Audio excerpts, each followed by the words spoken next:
it's not additive, right? Like we didn't add a show to all the other activity that we were already doing. When we put together that 2024 strategy and playbook, we really looked at it through the lens of what's going to give us the most synergy in our marketing efforts. Whenever we say thought leadership, we're talking about humanization of your thinking.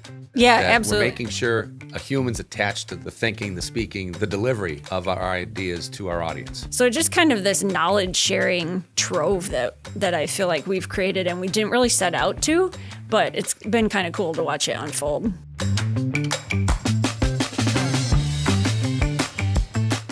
Hi, I'm Greg Linneman Sons, president of Wider Group. On this episode of the ChangeOver podcast, we're pulling back the curtain on our own show, sharing the lessons learned, our initial results, and tips to help industrials decide if this format is right for their own business development strategy. Joining me today is Kelly Wilhelm, Wider Group's Director of Marketing. Well, hi, Kelly. Welcome back to the ChangeOver podcast. Sure glad to have you back again as a guest. It was a lot of fun last time. So let's get at it. Yeah, thanks. Happy to be here. Oh, good. We wouldn't want it any other way, right? I wouldn't tell you if it was any other way. So it's been somewhere around 100 days since we launched the ChangeOver or put the first episodes out. Yep. And it's an understatement to say we've learned a lot. Yep. Where do you want to start on what we share about what we've learned? So two big things that I want people or, our audience, which is a lot of industrials, mostly B2Bs, some service B2Bs in there. Yeah. What I really want that particular audience to understand is why they should consider podcasting in the near future. So we admittedly know it's not for everyone. We're not going to say every single company should start a podcast. That'd be, poor strategy, right? But before you lump yourself in the camp, before you just automatically go, oh, it wouldn't work for us. Just hear us out because your eyes and your ears might be opened based on some things that we're sharing about today. And so in addition to wanting people to be open to that, I also want to share just some of the inside scoop on what we've learned so far so that they understand if it does make sense for them or if it doesn't. And if they think it might, then I want them to be armed with tips to be successful. I want them to understand what results they could expect, how to get buy-in from their organization, and really just overall what to expect if you're thinking about starting a show for your company. Yeah. Can we take a little bit of a before or a then and now look at this to think about what's changed? So why weren't we doing a podcast 2 years ago or 5 years ago? What's changed since then that pushed us toward committing to it? Yeah, that's a really important part of the story and part of the strategy, really, for anybody who's considering doing a show to take a step back and think about why would we even do one? And so for us, before generative AI hit the scene in late 2022, we were already starting to see some signs that the organic search landscape was changing. And in an industry like marketing and sales, we often see some of those indicators before like our clients, before manufacturing and industrial start to see some of those indicators. Yeah. So we were already kind of seeing some downward trends in organic search. We spent probably 2 years heavily focused on trying to improve technical SEO, content SEO, and really it was probably generative AI hitting the scene that really convinced us that, there's some headwinds we're facing that we're never going to be able to recoup that traffic back and rely solely on our website as, a full funnel asset, which you and I have talked about before in some episodes. So really, we decided in early 2024 that because of that organic search landscape that was being, so heavily cannibalized by AI at that point, and other, just kind of like macroeconomic factors of the marketing and sales agency landscape, we decided in early 2024 to pursue a thought leadership strategy as an important component of our overall business growth strategy. So subject matter expertise and thought leadership are at the core of Wider Group's strategy and value proposition, which really means that we've got to be putting our humans at the forefront of our brand. And so we have a lot of clients who are in that boat too, right? Where we're saying like, you are thought leaders. You have thought leadership at your company. So yeah. Just to pause here. Yeah. Whenever we say thought leadership, we're talking about humanization of your thinking. Yeah, that absolutely. We're making sure a human's attached to the thinking, the speaking, the delivery of our ideas to our audience. Right. Because, people want to know that there was an actual scientist or engineer, who's saying these things. And especially with AI, I know, Joe and Chelsea from our team just not so long ago did an episode about AI proofing your content strategy. And really that principle of humanizing your brand is kind of a global principle of where we're at today, right? Just knowing that AI is on the scene. I think I don't remember if it was Joe or Chelsea, but one of them said, if you're not creating content that can't be created by AI, what are you doing? If I could point out something else that just occurred to me now, it's this idea that talking about things that you've actually done. Oh, yeah, for sure. It's not just talking about things that could be or opinions, but in this case, sharing what we've done with our podcast and what we've actually experienced as people launching it and producing it. Right. And those stories, if you think, those experiences, those are even more important in today's search landscape and content landscape than they've ever been before because of AI, right? Like, it's just changed what's table stakes for getting content that's going to resonate with your audience, and that even Google or the AI search, it doesn't, if it's a search engine or AI search engine, like, it's not going to rank well in those if it doesn't have that EEAT, experience. Is that second E that they added. And so those kinds of stories go directly to that. So not only do they help you humanize your brand, but they're also what's required for content to perform from a technical standpoint too. Yeah. So just a couple other things to touch on about like why we even started a show. From a tactical standpoint, we were working on our 2024 marketing plan and playbook, just knowing that thought leadership was what we needed to pursue as a strategy, both from an agency growth standpoint and then aligning our marketing with that. So we knew that, and we'd been talking honestly about starting a podcast for, I don't know, probably a year before that. I'd had, various people mention it to me, and we had Lindsay Chepkema from, she was at Casted at that point. She was an experienced inbound speaker in 2023. And so we were like, man, we should really start a podcast, right? So when we decided to go all in on this thought leadership strategy, we put some legs to that with some data. We did some audience research. We dove into SparkToro, and Google Search Console, and we really dove deep into trying to understand the type of content and topics and keywords and, trends, social listening type topics that our personas care about. And so again, we were working on that playbook. We're like, okay, so these are our personas. We agreed as a BD team, we're going after heads of marketing, heads of sales. And so we really dug in, and what we found, in that audience research exercise was that there wasn't a lot of overlap in terms of the publications that our personas followed or, subscribed to, but they all listened or consumed podcasts. And so we realized that, we had considered is to build brand awareness, to help drive pipeline, ultimately long game, but that's what you do, right? So to build brand awareness is the right play trying to guest on other people's podcasts because, depending on your situation, that's a good strategy too. But because we didn't see a lot of overlap in the data between publications and shows that they were following, we decided to start our own, right?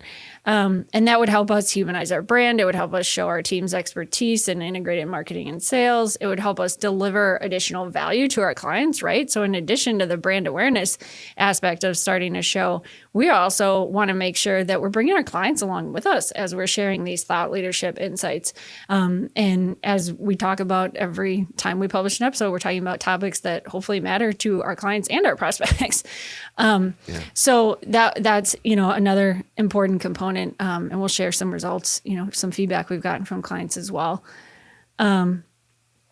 Yeah, and really just the opportunity to build relationships with our guests. So not only do we have internal guests like myself, but we've also had some external guests on, and we can unpack a little bit more about our strategy about who do we invite on as a guest and why, and pull back the curtain on that for our listeners too a little bit.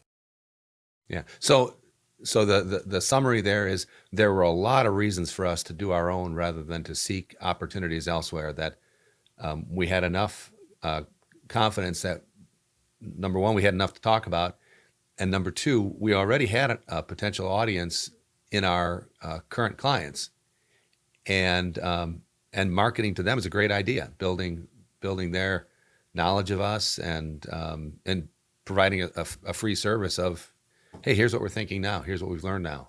Yeah, and really relationship building too. We're hoping. I know we had Eric from ESOP Partners, one of our clients, on an episode this fall. And we're hoping to really use the show as a way to share more client success stories too. And so every time we do that, we strengthen that client relationship a little bit.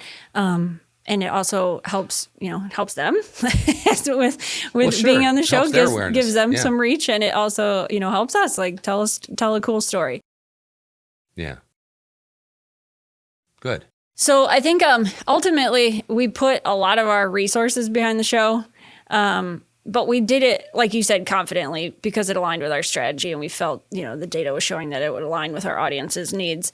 And so we kind of hit the ground running. We also realized that, we were putting a lot of resources behind the show, but we also get, and I did the math, we get 25, I guess, instances of stuff out in the world every time we publish an episode. So if you think about, we publish it as video, we publish it as audio on, Apple, Spotify, we publish on YouTube.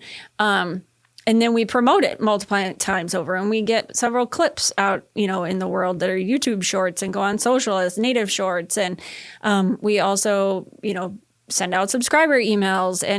And we get our... So it's an entire set. Yeah, it's an entire package. And so we're publishing, we're averaging twice a month publishing, but we get 25 things out in the world on various platforms from each episode. So that was really cool to kind of do the math behind that and understand that, we're spending a bunch of time on each episode and on the show overall, but it really is the driver of our thought leadership strategy. Yeah. So is the message to our audience today that don't be put off by the cost of doing it. Instead, look at the value of what you're creating, and that you're creating a whole content set that's got a lot of long-term value for you. Yeah, and I would say too, it's not additive, right? We didn't add a show to all the other activity that we were already doing. When we put together that 2024 strategy and playbook that I mentioned, we really looked at it through the lens of what's going to give us the most synergy in our marketing efforts. Yeah, when we have events, we tie in the show to those. When we have other campaigns going on, for an industrial, they might have a product launch. If you've got important initiatives that are on your marketing and sales plan for the year, that doesn't mean that you just add the show on top of everything else you're trying to do, right? The point is that you integrate it with what you're doing so that it has the most synergy. Well, you create the most residual impact by integrating it. You get the flywheel going. Yeah. As marketers, it's easy to get overwhelmed and have somebody, we should start a show, right? And then it's just something that piles on, versus if you think about it more strategically than that, it's it's not piling on, it's meeting your audience. It's meeting your audience's needs and your business needs, and making things work together. Yeah. I've noticed that more and more we're having these editorial epiphanies where we come out of a client meeting or a prospect meeting and we go, we got to do an episode on this, because we find ourselves in a conversation. It's valuable to the prospect or client, and we find ourselves going, if we could make that a long-term asset for us, that it's on the shelf and it creates a whole content set, that's going to be valuable because it matters to people. Yeah, and we have I think one of the coolest things that we didn't necessarily expect as an impact of the show is taking all those cool conversations that we have with clients and bringing in the rest of our clients into that room, right? Like almost this fly on the wall concept of, it wasn't your meeting, but now you get to benefit from the thought that was put into that other client's meeting. So just kind of this knowledge sharing trove that I feel like we've created and we didn't really set out to, but it's been kind of cool to watch it unfold. Yeah. Well, can we get in the weeds a little bit now and talk about how we got started? What the steps were, where we actually, what was ground zero, and how do we build out from there? Yeah, for sure. Because I know people wonder about that. They're like, I can turn my iPhone on and start a podcast, but what's that going to do for me, right? And that was exactly where I was at when people, in these walls suggested a podcast. And it's like, we could do that, but it's we can't just turn the lights on, right? Where we really started was tying it into our business objectives. And then from there, we concepted the show in light of our updated marketing plan and playbook. So what I mean by that is we wrote a very robust creative brief for the show that outlined, it was, kind of our guiding light when we were launching the show and when we were doing our initial EdCal and when we were coming up with topics and when we were saying, who's the right subject matter experts to have in these conversations and what are we trying to communicate with each of these conversations? We went back to the creative brief a lot of times. And it outlined things like who's our target persona for the show? What are our guest profiles? What's the positioning statement for the show? What do we really want listeners to get out of it? And then it got into the weeds on some tactical things like roles and responsibilities. We had to research and test some technology platforms. We looked at Wistia. We looked at HubSpot Content Hub. We're using Riverside right now to record this. And so there was a lot of upfront work in that. And I will say that for the people listening, you can benefit from our work on that. If you want to know what were pros and cons of each platform that we vetted, just reach out to us. So happy to share that. So all that work was represented in that creative brief. So making sure that everybody who's going to be involved in the production of the show, from your subject matter experts to your leadership, any stakeholders, that they're in agreement on what the show is trying to achieve and who we're trying to reach and who's our ideal audience. Because if you don't, then you might lose your way, right? Like before you ever really get off the ground. I want to sort of summarize this idea that your show's got to have a reason. I think it came out of our strategic canvas, this idea that our industry, meaning industrial marketing, is faced with some rapid and dramatic changes. And we thought talking about those changes and sharing how we're approaching things in light of the changes, that became our reason for being. You remember the meeting when we came up with the name, the ChangeOver? It was because, man, every time we turn a page, there's something changing that we have to consider doing it differently. And so that became our reason for being. Yeah, and manufacturers are so good at innovation, right? And pivoting. And we love working with manufacturers. And I just think that's so cool. And partly we want them to learn from us on this show, but we also, we're happy to take a page out of their book when it makes sense. We started, our first guests were our own team of subject matter experts. You had some thoughts about how you wanted to approach building both our audience and how we were going to go about attracting external guests, because we knew that ultimately we wanted to be a real blended approach. Some of our own internal guests and then supplemented regularly with outside guests. Talk to that process and where we are in that, what we've learned. Yeah, I think that's an important one, because if people are listening and considering how would I go about this for my own company, like where would I even start? What would I talk about? Who would talk about it, right?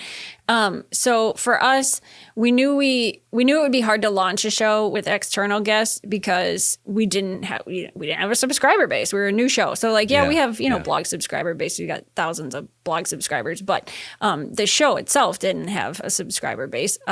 So we laid out kind of an evolution that I saw over the first 6 to 12 months of the show. And we're actually, a little ahead of schedule of where I thought we'd be, just being over 90 days into actual episode out in the world. So we started with our internal agency, subject matter experts, knowledge based on their knowledge of relevant topics that overlap with basically what they're hearing from their clients, right? Like you said, we're externalizing some of those conversations and things we were hearing from multiple clients. So that's been neat. And then we also wanted to have, so in addition to identified subject matter experts here at Wider who kind of own their area and keeping the agency up to date on those areas, we also have strategists who have really cool client stories to tell, right? And so sometimes we want to invite clients on to tell those. Sometimes that's not feasible. And so we want also our internal strategists to be able to discuss programs, client successes, things they're seeing in real life playing out with their clients. So again, obviously inviting clients on when it makes sense, like we did with Eric. We're hoping to do that a lot more in 2025, really sharing the things that are working for them. I know it's hard coming from hearing always from a marketing and sales agency because our audience of marketing and salespeople is different than the audience that our clients has to deal with of industrial buyers, right? Just acknowledging that and acknowledging the need for that peer-to-peer conversation component of the show. And then we also have this category of kind of B2B influencers in our mix that are people that, for example, we host Experience Inbound every year is our big event that we co-host with Stream Creative. And so we have relationships with a lot of external subject matter experts who already know and can speak about topics related to B2B marketing and sales today. So we're, of course, going to try to make the most out of those relationships and have our audience be able to hear from those thought leaders as well. Yeah. So if I could summarize that approach, this was my learning, my takeaway from it that I confess I really hadn't considered going into it, is that we're able to use the equity we have with that network of thought leaders because we've had them at our conference, because they had a good experience with it. They're willing to help us out by being a guest. And my own personal epiphany was, those guys some of them have huge audiences. The most recent being Kyle Jepsen, that having him on the show, and he was happy to guest because he knows us. He likes the way we operate, and it was an easy thing for him. And I guess that's something that I would tell any listeners today is look at your network as you start thinking about who you'd have on a show, because we all, if we work at it at all, or if we've been in business a while, we have these assets that we can tap into of relationships, people who respect you, people who like the way you think, and would see it as it's a good experience to be on somebody's podcast. Yeah, for sure. And not a lot of our clients host their own events, but they definitely have those relationships with some of those industry thought leaders in their own space. We just know that from experience of working with them. They also have a ton of internal expertise, subject matter expertise. Yeah. You think about food manufacturers we work with, they have food scientists expertise that, could really be awesome for a show. Like I know some of those buyers, food buyers may not be on that active on LinkedIn. Like we found that from some audience research for some of our clients. But if you can put out a show, like if your audience research shows that they consume video and podcasts, who doesn't these days, right? Then maybe that's an opportunity for you to tap into and get your voice literally in their head. Well, and it might not be that the audience you want to reach is somebody in the supply chain. It's more likely you're going to want to reach an influencer, like a food scientist or an engineer, whether chemical engineer, industrial engineer. The tinkerers do watch podcasts because They're looking for ideas. They're looking to connect with people with expertise that is beneficial to them. So, thinking about who the ultimate audience really is pretty important. Yeah, I would agree with that. So, Kelly, what would you say when you think about the planning process? Because planning is really a critical part of this. What's the biggest lesson that you'd share with our audience today? I think the biggest lesson I'd share is this concept that has been stuck in my head since I listened to Chelsea and Joe's recent episode about AI proofing your content strategy. Chelsea said, marketing is a team sport. And so that's just been stuck in my head for weeks since I listened to that episode. And I think that is something that's really important when you're starting a show like this. It's a big initiative. You've got to get buy-in from your team to participate. And we know that's easier said than done, right? Like, especially when, your subject matter experts are engineers and scientists, right? I think from a really tactical advice, I'd say involve them in your editorial planning. Like, what are topics that they're hearing? What are frequently asked questions? So a lot of the same concepts that you would apply to editorial planning if you were doing written content still apply if you're doing a show, right? That's an important piece of it. We also talked a little bit about having a dovetail with other components of your marketing and sales plan, like trade shows, product launches, campaigns, internal initiatives, that are important. So the more that there's opportunity to tap into those things as show topics, like that's just going to lead to an easier road to get participation, right? And then speaking of that, make it really easy for them to participate. We do things like we have a kickoff discussion with internal SMEs and external, where we come out of that. We throw the transcript into AI. We create a discussion guide for the episode. We draft socials for our guests and our hosts and our subject matter experts. They, of course, can edit them, but by doing that, then they don't have to, it just makes it easy for them to say yes and easy for them to participate and easy for them to be a guest. Okay, because I was thinking making it easy is a way to get them to not be negative about it. But more importantly, I think, how do you get the buy-in that you mentioned? You said buy-in is really important. We know that. So how do you sell the idea to get the buy-in at the start?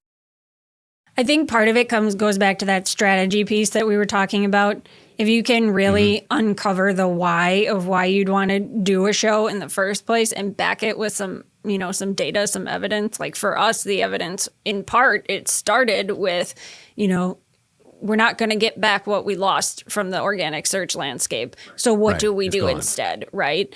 And the thought leadership strategy, based on all the things we talked about, was the right thing to do for us. So laying out that narrative and backing it with data where you can is, I think, the biggest thing to starting the conversation with the stakeholders. Another thought is once you launch, it's celebrating the success of it and really making sure everybody understands when you get any little evidence of traction. And I go back, it was about 3 months ago, we were with a prospect. And the prospect said he'd known us for years, but it wasn't until he watched half a dozen podcast episodes that he said, oh, well, now I know Wired is the right team for me. And it was as easy as that. And we didn't target him. He just, on his own, he saw it because we're connected and he started watching. So that, to me, everybody's got to look for the initial successes and celebrate them, make sure everybody understands, hey, this is doing what it's supposed to do. And so the excitement spreads. Yeah, let's jump to the results a little bit. We can come back to some of the lessons from a purely like production standpoint that we've learned about how to do this efficiently, or how to how to get the most out of every episode. We've got some thoughts to share on that. But of course, everybody wants to know, but what's it doing for you? So I think what you said was really important about considering not only early successes, but also like what I heard was anecdotal evidence, right? So marketers, want to attribute everything, like down to the last metric. Right. It seems like one of the lessons we've learned from launching the show and trying to get some initial metrics is really what is a true like performance metric. I won't even say like KPI, right? Like, but it's a performance-based metric versus just a vanity metric, or it's something we could measure, but why would we, right? So for us, I'd say the lesson there is be selective in what truly is a performance indicator or performance metric for the show.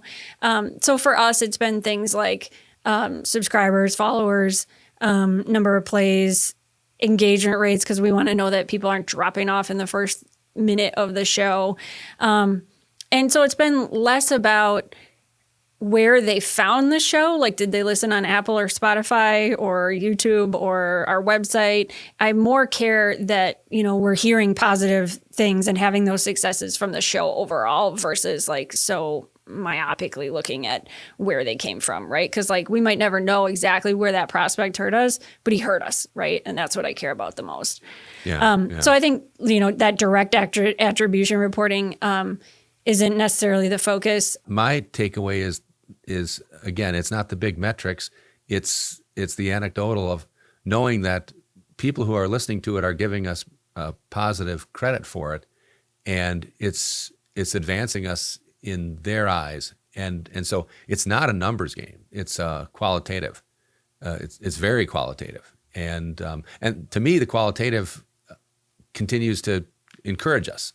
And that's where I was with a client last week and I started talking about it, and I started running parallel with them about what they could be doing, learning from our example. And it was amazing how fast he got excited by our anecdotal and our applying it to their situation, because they don't play a numbers game either. They need the right clients, the right customers to sell to. Yeah, and a lot of industrials and manufacturers in that same boat, right? They don't have a high lead quality, but they're what you call whale hunters. I've heard you use that term. You mean high lead quantity? Yeah. So if you can demonstrate your thought leadership, and again, like these shows, these episodes, we've repurposed in a number of ways, including we can use those in our lead nurturing, in our BD process. If something comes up that they have a question about and they're not understanding our approach to something like, AI proofing your content strategy, we can send them the link to that episode. And it's so much more impactful for them to hear from our subject matter experts than for us to just say, oh yeah, we do that. Yeah. Which I guess I'd want to say to our audience that our learning really, really applies, you said whale hunters, to companies that are, in fact, selling to whales and are selling big ideas and ideas that need to be deeply considered, that a podcast allows people to learn about you and your thought leadership faster and on their terms, in a way that normally wouldn't have happened unless you're sitting down with your team and their team. So it feels like it can be an incredible accelerant to what oftentimes is a very long, protracted prospect journey. Anything that accelerates the process is good for us. Right. And the interesting thing about the show, and I think about why we started it more as a brand awareness play, like the thought leadership strategy, but what we didn't expect was that it would have such an impact on client delight as well, right? Like we've gotten some good feedback from clients who are listening to it, who are starting to connect the dots about stuff that we've been talking to them about, like in their quarterly strategy planning sessions. And so it's helped us advance client's view of us, I think, based on what I've heard from client services.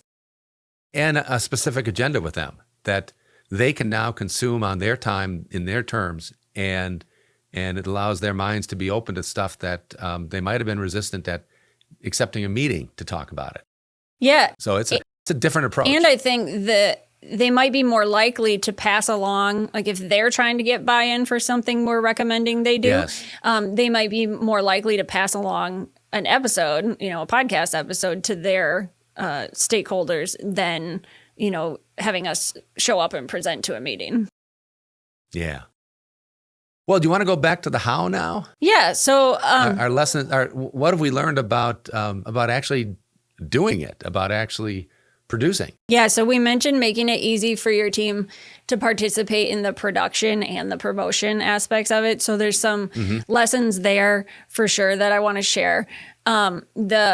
The first lesson is that your audience doesn't expect perfection, so neither should you. So we started the show. If anybody's been following us since the beginning, they might have noticed you and I used to sit in the same room, right? We used to sit and have an in-studio shoot whenever possible, like if we had a local guest. And even though we could still do that, like you and I are in the same building today, the reason that we use Riverside is because it helps streamline our post-production process. There are tools, AI tools built into a lot of these platforms that help you identify social clips and help you, generate transcripts and things that'll help you repurpose it into a blog. So each of us are just on one camera, and that simplifies the editing. Yep, and so there's trade-offs. It looks different, like than an in-studio shoot, but also like there's some good things about it looking different than an in-studio shoot too, right? So you just have to consider those trade-offs and those pros and cons. And right now we're in the midst of trying to improve our efficiency on post-production. So we're trying to lean into some of those tools even a little heavier. And so I think one of the things that we've learned is that AI is your friend, right? So like we take the call transcripts from those kickoff meetings, we generate discussion guides using like Notebook LM or Claude or ChatGPT, pick your LLM, right? But find the one that works and use it because it makes it more efficient. We also take the episode transcript and we use AI to help us cut out some of the pieces that just don't help with the, wouldn't be most valuable to our listeners. AI helps us identify the clips for social shorts. It helps us write draft social posts. It helps us write the recap article that we put on our blog summarizing the episode in case somebody doesn't want to listen to us for 30 minutes. They can still get the nuggets. So AI is your friend. Look for all those ways in your workflows to make it, to help you be more efficient. And of course, like we always say, we don't publish anything that AI writes. We edit it. Sometimes we totally rewrite it, but at least we're not staring at a blank page, and it's making us more efficient than we would be without it. So I think another lesson related to that is that we mentioned earlier, like don't look at the spend on a per episode basis as that's how much it takes to create an episode. No, that's how much it takes to create a whole bunch of peripheral assets for each episode as well, right? So we bucket all those together. And because, again, efficiencies, like while we're having a writer help with writing the blog post and writing the discussion guide and things like that, it's more efficient if they just do all that all at once, right? They write all the social posts, they write all the, they select all the clips for the social shorts. So we just do that all at a batch. So when you think about like now it's taking all this time to produce this episode, no, it's not. It took all that time to get 25 things out of it, right? So one other lesson from a tactical standpoint that I really want to hit home is the importance of when you hear podcasts, a lot of people think just audio, right? But for B2Bs, most of their audience spends time on desktop and consumes content on desktop. And of course, it varies by industry, but still, like even marketing and sales, we see like two-thirds to 3/4 of our traffic and our engaged traffic comes from desktop still. It hasn't changed. It hasn't really gone mobile like some were predicting 5-10 years ago. So knowing that, you've got to shoot your podcast as video, and more platforms like Spotify and YouTube support video podcasts now. I think because they realize that B2B marketers are adopting it as a strategy. And so you're having these conversations anyways, and you're trying to humanize your brand, shoot it as video, and then you have the option, right? You put it out as audio and video. So you're having the conversation, make the most of it. Just from a purely tactical standpoint, that's a must. More from a philosophical, like a mindset standpoint, Greg, I know you've learned some lessons having hosted most of our episodes now. Back to getting that buy-in concept, what are your lessons that you've learned there that you want people to hear? The number one is that it's a lot easier than I thought it was going to be. And I think it goes to the way we're producing that. When we started talking about this and I was tapped as the host, I thought, that's going to be a ton of prep. I'm going to be overwhelmed by all the prep time I'm going to need to put in. And it turns out that the the way we produce, the way we're shooting, we basically have one 30-minute conversation about the subject. We find in all cases so far that they're easy subjects to talk about because it's what we do all the time. And so it's more about being organized and knowing where you want the discussion to go. As you said, Kelly, recording the conversation and then having some AI help organizing it so we have an outline. So that's the first lesson, is that the prep is easy. As long as I'm well rested, it's a fun conversation. The second thing is in the actual producing. I admit I had some anxiety about, we got to get this right. We got to ask the question perfectly and got to get a perfect answer. And the reality is, if we don't like the way I asked a question or you answered a question, we just go, let's do that again. And we keep going. And it's amazing what that does to your mindset about perfectionism. You don't have to be perfect. You just got to make sure you get the good ideas captured. And then the beauty comes in editing, where you take out the stuff you don't want, keep in the good stuff. And we've never had a deliverable, an episode that was too short because we didn't have enough good content. So I think those are the things that I would tell people, anybody who's resistant about it. I'd say, if you know your subject, it's going to be good. It's going to be good. You have a voice, you have some ideas, and you'll get good stuff recorded that your audience wants to hear.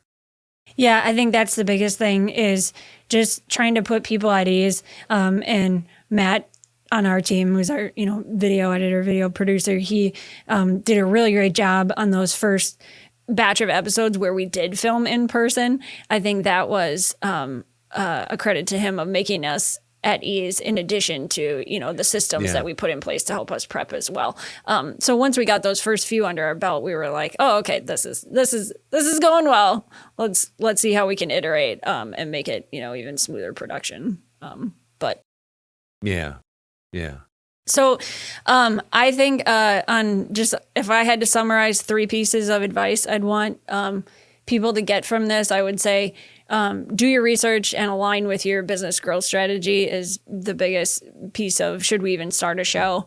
Consider it openly, though. Don't just say, no, we'd never get buy-in for that. Really look at the data and look at how it aligns with what your personas are looking for, and how it helps you achieve, thought leadership and getting your people out in front of your audience, because we know that is not going to become less important. It's going to become more important in the world of AI that we live in now.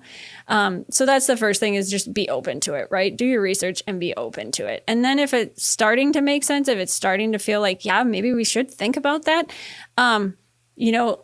feel free to reach out to us, learn from, all the things that we researched from a technology standpoint. We're happy to share those. Maybe we even do another episode on that.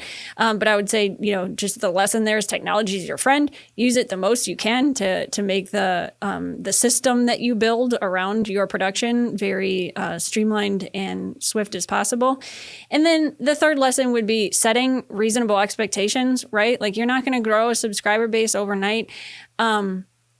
It is a longer brand awareness play. Thought leadership, just in general, is a longer term brand awareness play, but it also has that delight aspect of it, which I think can be just as important for industrials as it is for us as a service business with our clients. But like you said, Greg, it's not just about the quantity of the numbers. It's about the anecdotal results, right? So when you're setting expectations, don't forget that. Don't look at just number crunching and build dashboards to look at subscriber data.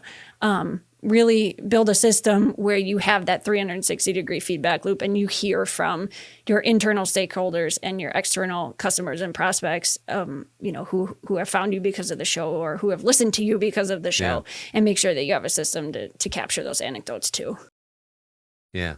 It also, as you were talking, Kelly, I was thinking one big takeaway that we haven't touched on yet is how important it is to understand what matters to your customers and your prospects.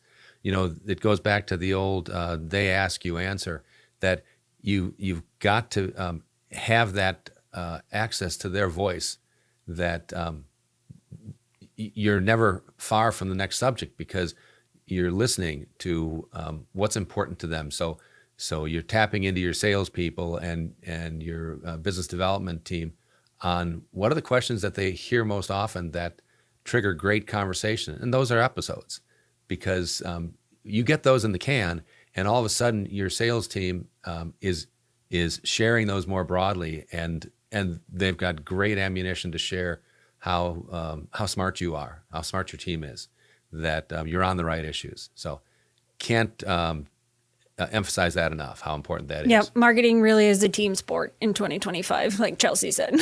So we're gonna keep reminding people of that. And not a contact sport, Chelsea. No, but it's a team sport. Well, thanks, Greg. This was a great conversation. Yeah, well, thanks for joining me, Kelly. This is fun preparing for, because it's been in real time that we've learned, we and others on the team have learned, and it's fun to share how different we feel about taking this on than we felt at the beginning. It's been a wonderful journey, and I'm looking forward to keeping going, because this has been fun. Yeah, me too. Same. Let's keep producing more episodes in 2025 and beyond. Heck yeah. Let's go. Thanks for joining us on the ChangeOver podcast. Remember to subscribe on Apple, Spotify, YouTube, Wider.com, or wherever you get your podcasts. Let us know what you'd like to hear about next time by messaging Wider Group on social media. Thanks for watching.